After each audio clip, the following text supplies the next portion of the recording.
The Kerala story નિર્માતા વિપુલ શાહની આ નવી ફિલ્મ છે. ફિલ્મનું ટ્રેલર રિલીઝ થતાં જ હંગામો શરૂ થયો છે. 32,000 કેરળની છોકરીઓનું બ્રેન વોશ કરીને તેમનું ધર્મ પરિવર્તન કરાય છે અને પછી તેમને આતંકી સંગઠન ISIS નો ભાગ બનાવવામાં આવે છે. હવે આ આંકડો કેટલો સાચો તેની ચર્ચાએ જોર પકડ્યું છે. કેરળના મુખ્યમંત્રી પિનરાઈ વિજયને આ ફિલ્મમાં કરાયેલા દાવાઓને પ્રચાર ગણાવ્યા છે. આજે ભાસ્કર એક્સપ્લેનરમાં જાણીએ ધ કેરળ સ્ટોરી સાથે સંકળાયેલા કેટલાક अस्सलाम वालेकुम।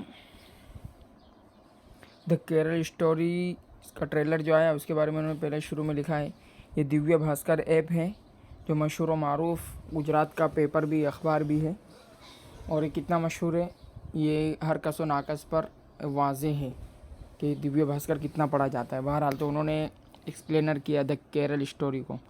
तो शुरुआत में तो इन्होंने बताया कि ट्रेलर में क्या है, तो लिखते कि ट्रेलर की शुरुआत एक केरल की एक हिंदू लड़की शालिनी उन्नी कृष्ण के परिचय से यानी उसकी तारुफ से होती है, जिसमें वो बताती कि मैं कैसे ISIS से जुड़ी।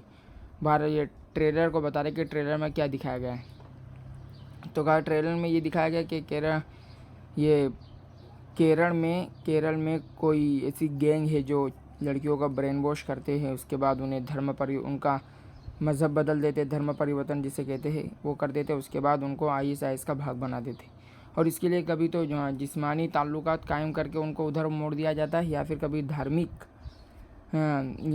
धार्मिक मान्यताओं की बिना पर उन्हें वहाँ से जोड़ दिया जाता है। बहरहाल ये तो होगा ट्रेलर की बात, लेकिन इसके बाद आगे लिखा है कि ये तो हमें ट्रेलर की बात बताया कि ट्रेलर में ये दिखाया गया है, लेकिन एक मुस्लिम संगठन जो है, एक मुस्लिम संगठन है, उसने कहा है कि द केरल स्टोरी में जो आरोप लगाया गया है, जो इल्ज़ाम लगाया गया है, अगर उसको कोई सही साबित करे तो 1 करोड़ रुपए का इनाम है। जाहिर है हज़ारों हमारे पुलिसकर्मी और जो दूसरे अफराद है वो पता नहीं कहाँ से पैसा निकालते हैं, तो अगर वो चाहे तो 1 करोड़ रुपये एकदम आसानी से नौकरी छोड़ दीजिए, जिसे भी ये सच लग रहा है, नौकरी को लात मारिए और चले जाइए वहाँ पर। 1 करोड़ का सवाल है, 1 करोड़ तो बहुत ज़्यादा होते हैं। बहरहाल तो लिखा है कि जो इन आरोपों को सही बताया साबित कर पाएगा उसके लिए 1 करोड़ रुपया दिया जाएगा। साथ ही साथ मुख्यमंत्री जो है केरल के पिनराई विजयन से लेकर शशि थरूर तक वो इस फिल्म पर बहुत सारे सवाल उठा रहे। तो बहरहाल ये तो हो गई।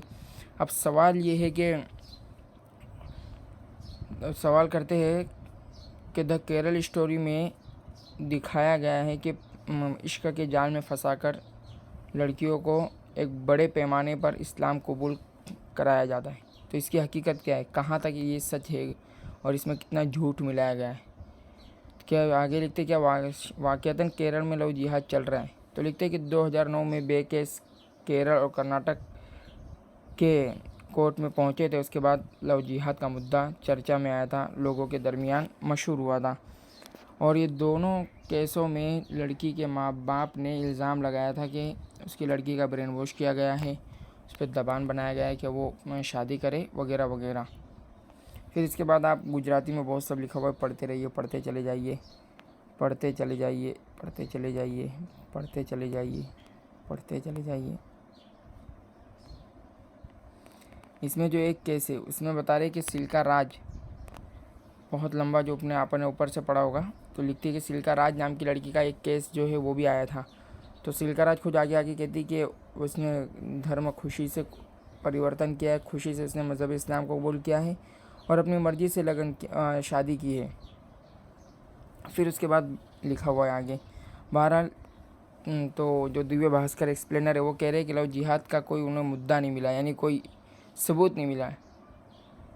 लिखते हैं कि कर्नाटक हाई कोर्ट के हुक्म के बाद SIT की जो टीम बनी थी वो किस नतीजे पर पहुंची, वो उन्होंने 2005 से 9 के बीच में 21,890 जो लड़कियां गुम हुई उनकी तपाश शुरू की।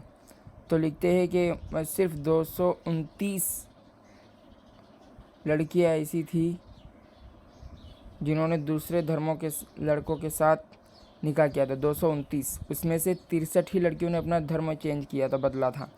अब उसको आगे बता रहे, डिटेल कर रहे उसको कि 100-150 हिंदू लड़कियां थी जिन्होंने मुस्लिम लड़कों से शादी की थी, 38 मुस्लिम लड़कियां थी जिन्होंने हिंदू लड़कों से शादी की थी, 20 ख्रिस्ती लड़कियां थी जिन्होंने हिंदू लड़कों से शादी की थी, 10 हिंदू लड़कियां थी जिन्होंने ख्रिस्ती लड़कों से शादी की थी, 11 ख्रिस्ती लड़कियां थी जिन्होंने मुस्लिम लड़कों से शादी की थी, और एक मुस्लिम लड़की थी जिसने ख्रिस्ती मज़हब को मानने वाले लड़के से शादी की थी। तो कहते कि एसआईटी की पूरी तपास में, ये पूरी जांच में लव जिहाद का कोई मुद्दा नहीं मिला, कोई सबूत नहीं मिला। ये हो गई एक बात। अब आगे पढ़ते जाइए, आप पढ़ते जाइए, पढ़ते जाइए, पढ़ते जाइए, पढ़ते जाइए, पढ़ते चले जाइए।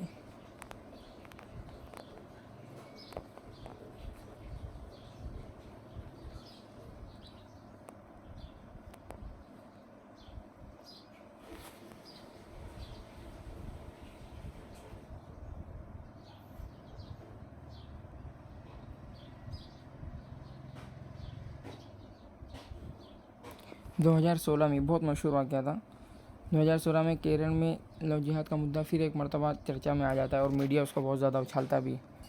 जब एक 25 साल की खीला वैकोम शहर में वो होम्योपैथिक पोस्ट की ग्रेजुएशन कर रही थी, उस दरमियान वो मज़हब कबूल कर लेती और हादिया नाम रख लेती।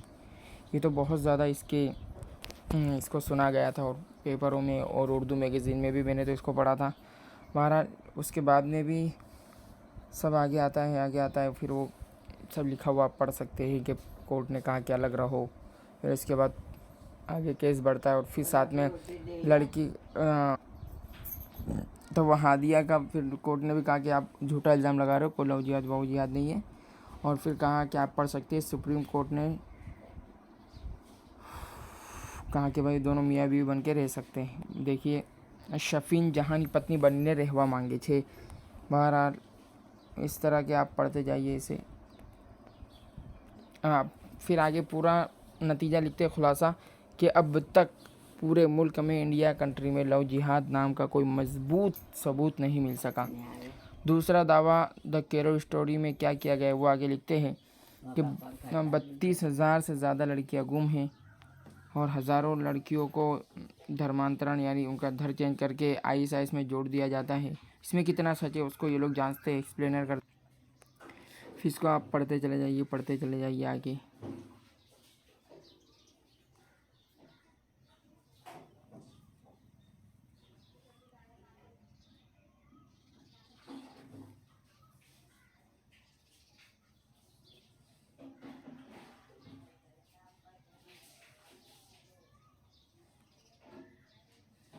इसमें नतीजे पहुँचते हैं कि आईएसआईएस में जोड़ने के यानी कोई आदमी ज्वाइन कर रहा है, इससे बहुत सारे वाक़यात थे, लेकिन 32,000 का आंकड़ा बता के लड़कियों को कहा जा रहा है कि 32,000 लड़कियाँ, ये तो सरासर झूठ है।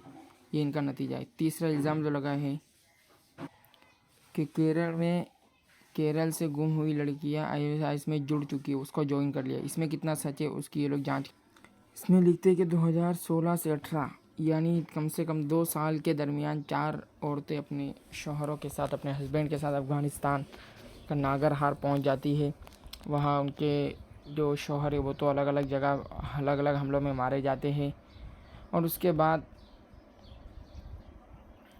2019 में अफ़गान अधिकारियों के सामने आत्मसमर्पण करने वाले हज़ारों आईएसआईएस के जो ये लड़ाकू लोग थे उनमें ये महिला भी शामिल थी। बहरहाल लेकिन 2021 में एक भारत के वरिष्ठ यानी ईमानदार अधिकारी ने कहा कि 4 औरतें अब हिंदुस्तान नहीं आ सकती। बहरहाल अभी अगला सवाल ये, चौथा सवाल ये है कि क्या इसके पीछे कोई संगठित गैंग है जैसा कि इल्ज़ाम लगाया गया है इसके अंदर।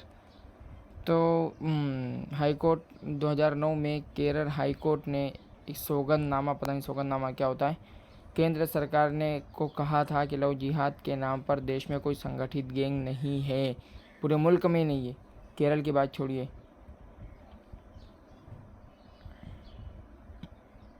अब आप क्या लिखा आप पढ़ सकते हैं। बहरहाल तो ये सब झूठ फैलाया जा रहा है और मुल्क की जो एक फ़िज़ा बन चुकी है उस पर कोई ध्यान नहीं दे रहा है। ऐसी बहुत सारी बातें हैं, बहुत सारी लड़कियां इल्ज़ाम लगाकर बैठी हुई कि जी हम पर ब्रजभूषण के ज़रिए से हमें बहुत ज़्यादा तकलीफ़ पहुंचाई गई है। वहाँ पे किसी का ध्यान नहीं, लेकिन वो केरल में क्या चल रहा है उसके ऊपर स्टोरी बन रही। बहरहाल बहुत सारी बातें हैं जिसको आप सोशल मीडिया के ज़रिए सुनते ही रहते होंगे। अब तक के लिए इतना ही बस। अस्सलाम वालेकुम वरहमतुल्लाहि वबरकातुहू।